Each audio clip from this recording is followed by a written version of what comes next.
copains et de coquins.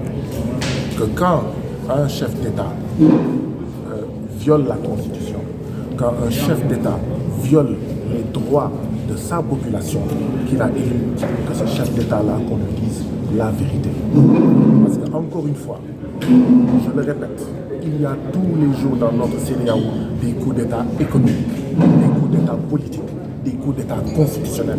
Les coups d'État militaires ne sont pas forcément les plus dangereux et les plus graves.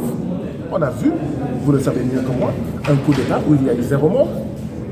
Par contre, on a vu des coups d'État constitutionnels à travers des tripatouillages de la Constitution, des troisièmes mandats aussi illégaux qu'illégitimes, où il y a eu 50 morts, 10 morts, 30 morts, 40 morts. Qu'est-ce qu'il y a de plus dangereux? Un coup d'État militaire ou un coup d'État constitutionnel? Donc je pense que la CEDEAO doit mettre au même titre les coups d'État militaires et les coups d'État constitutionnels utilisés par certains présidents pour s'éterniser au pouvoir. Si nous voulons rendre service à notre peuple, à nos peuples, si nous voulons réconcilier les peuples avec la CEDEAO, les peuples d'Afrique de l'Ouest, il faudra dire la vérité.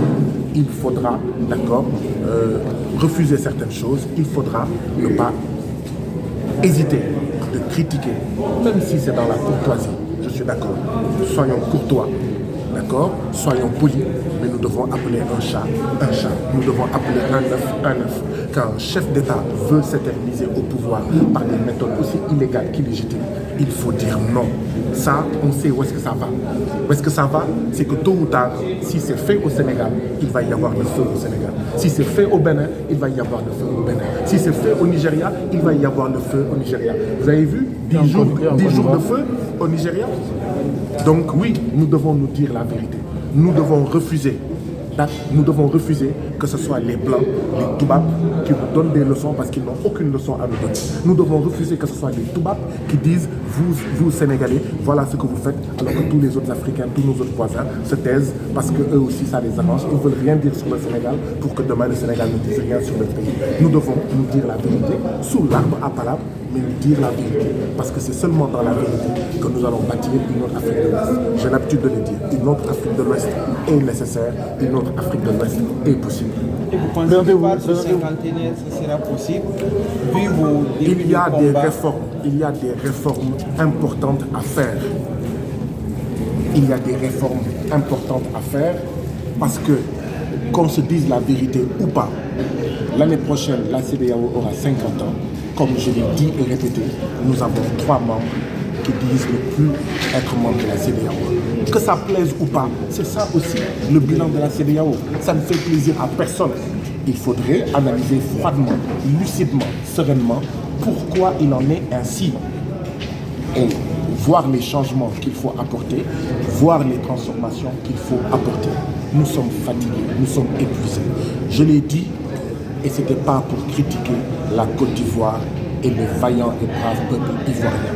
Vous pensez que c'est normal que la Côte d'Ivoire soit le premier producteur de cacao et quand vous listez les 10 pays qui produisent le plus de chocolat, vous ne trouvez pas la Côte d'Ivoire? Et on s'étonne qu'il y a du chômage ici, on s'étonne qu'il y a de la pauvreté ici, on s'étonne qu'il y a 40% d'Ivoiriens qui ne savent ni lire ni écrire, qui sont analphabètes. Je vous rassure, au Sénégal, c'est 54% de la population qui est analphabète.